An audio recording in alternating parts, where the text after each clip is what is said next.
Now by former New York City Mayor and former presidential candidate Rudy Giuliani. He's in Washington this morning. Mr. Mayor, it's great to see you again, as always. Great to see you, John. So more people last night, when we look at our CNN Opinion Research Corporation poll, more people found Sarah Palin to be likable. Vastly more people thought that Joe Biden sort of represented the traditional Washington politician. But then when asked, who was more in touch with your problems? Take a look at this. 50% said Joe Biden, 44% said Sarah Palin. How do you explain that disconnect, particularly when she is positioning herself as Josephine Sixpack? John, 50-44 is... my reading of polls is anytime it's within about 10%, it's hard to tell.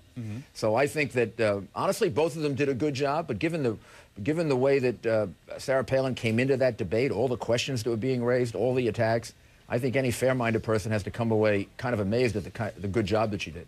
It was one of the better debate performances I've ever seen.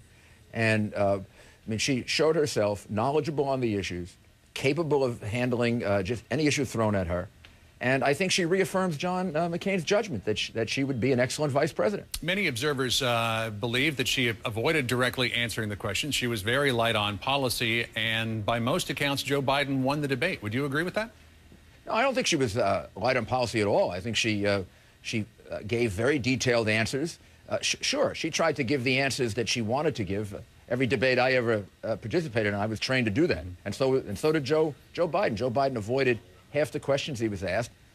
Joe Biden's whole debate was about how terrible George Bush is, and Dick Cheney called him the most dangerous vice president in history. And he's not running against Bush and Cheney, but you know that's obviously their tactic. Yeah, he is, and Senator Obama is trying to make the case that that John McCain's first term would be George Bush's third term. How would let me ask you this question: How would John McCain be different than George Bush in terms of policy?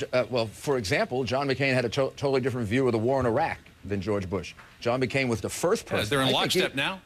Well, they weren't for 3 years, but they are now. And one of the ways that that war got turned around is John McCain's constant criticism of the way in which it was conducted.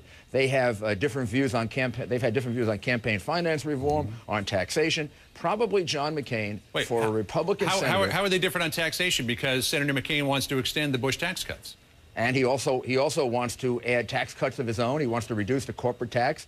He wants to, in many ways, be more sensitive to the taxes that will raise more revenue for the government. And it's very, very hard, and it really isn't honest to try to paint John McCain as some kind of a Bush II. I mean, he's been, of the Republican senators, he's probably been the one who has gone out and struck a totally different posture in many, many areas than the president. And the point is, Joe Biden didn't answer the questions either. He tried to make the points that he wanted to make. And Sarah Palin has always held to a much higher and much more difficult standard than Joe Biden. Joe Biden misspoke about 8 times during the debate, and he flat out misrepresented John McCain's record when he said that John McCain voted for taxing people earning $42,000 a year.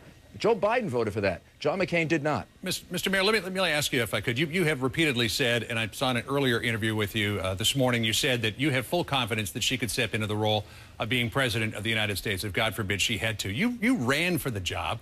When you ran for the job, you cited your vast experience as mayor of the nation's largest city, particularly in the area of national security, response to 9/11, economic security. Does she have the same level of experience that you do?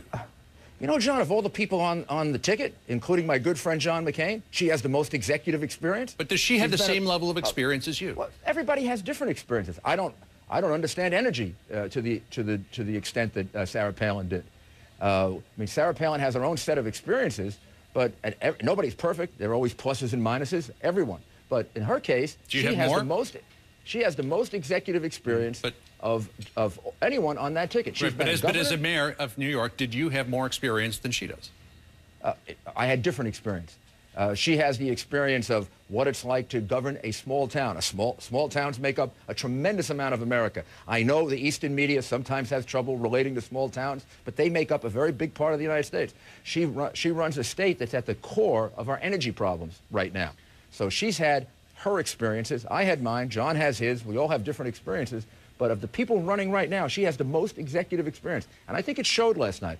She was much more practical in her answer to these questions, going to lowering expenses than somebody like Joe Biden, who's been in Washington forever. Mr. Mayor, it's always great to catch up with you. Thanks for joining us this morning. Thanks, John. All right, take care. We'll see you.